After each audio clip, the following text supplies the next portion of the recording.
তো বন্ধুরা চলে আসলাম অবুঝ বউ নাটকটি শেষ পর্ব আপডেট নিয়ে। তো বন্ধুরা যদি ভিডিওটি ভালো লেগে থাকে তাহলে লাইক শেয়ার কমেন্ট করবেন এবং চ্যানেলটি সাবস্ক্রাইব করে সাথে থাকবেন যাতে অবুঝ বউর মতো ভালো একটি নাটকের নতুন কোনো আপডেট আপনার কাছে সবার আগে পৌঁছায়।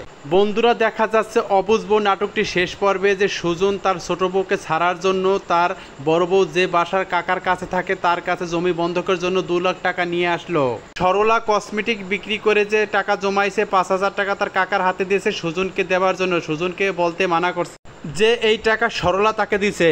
আরও দেখা যাচ্ছে যে সুজনের বড় বউ সরলা যে বাসার কাকার কাছে থাকে তার ভাগ্নে আসছে ঢাকা থেকে এবং এসে সরলাকে দেখে পছন্দ করছে, তাকে বিয়ের প্রস্তাব দেয়। সরলা বলতেছে না কাকা আমি বিয়ে বসবো না, বিয়ে তো একবারই হয় মেয়েদের জীবনে, তাই আমার একবারই হয়েছে। এ কথাটি সুজন আড়ালে থেকে দেখে শুনে ফেলছে। এদিকে সরলার দোকান চুরি হওয়াতে সরলাকে তার কাকা 10,000 টাকা দিছে আবার নতুন কোনো ব্যবসা শুরু করতে। তখন তারা ভেবে নিয়েছে যে নতুনভাবে আমরা ব্যবসা শুরু করব, যে কসমেটিক্সের ব্যবসা, যে ব্যবসা ভালো লাভ হয়। এখানেও সুজন তার বন্ধুদেরকে ডেকে টাকা দিয়ে বলে সরলাকে মেরে তার মালামালগুলো সব নিয়ে ফেলে দিবি। তখন সরলাকে বাঁচানোর জন্য ঢাল হয়ে দাঁড়ালো যে বাসায় থাকে তার কাকার ভাগ্নে সাদ্দাম। এদিকে সুজনের ছোট বউ এসে তো 5 লাখ টাকার জন্য হুমকি দিচ্ছে, বলছে টাকা নাই তোদেরকে সকলকে জেলের ভাত খাওয়াবো, আমি এখনই যাবো থানায় জিডি করার জন্য তোদের নামে।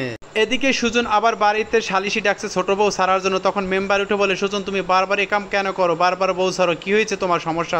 সালিশি শেষ করে সুজন জায়গা জমি এবং বাড়ি বন্ধক রেখে 5 লাখ টাকা এনে ছোট বউর হাতে দিয়ে ছোট বউকে বাড়ি থেকে বের করে দেয় সুজন। এরপরই সুজন বুঝতে পারে সরলা যে কত ভালো ছিল এবং সুজনের মা এবং বড় ভাই তারাও বুঝতে পারে। তারপর তারা সকলে মিলে সরলা যে বাড়িতে থাকে সে বাড়িতে আসলো। এসে সকলে সরলার কাছে মাপ চাইল এবং সুজন বলল চলো তোমাকে আমি দ্বিতীয়বার সুযোগ দিতে চাই। তখন সরলা উঠে বলল আপনি তো আমাকে তালাক দিয়েছেন। তখন বললো সমস্যা নেই, আমি কাজীর সাথে কথা বলে আসছি, কাজী এটা ব্যবস্থা করে দিবে।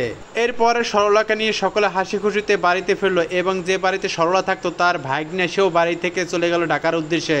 তো বন্ধুরা এখানেই শেষ করে দিলাম অবুঝ বউ নাটকটি শেষ পর্ব।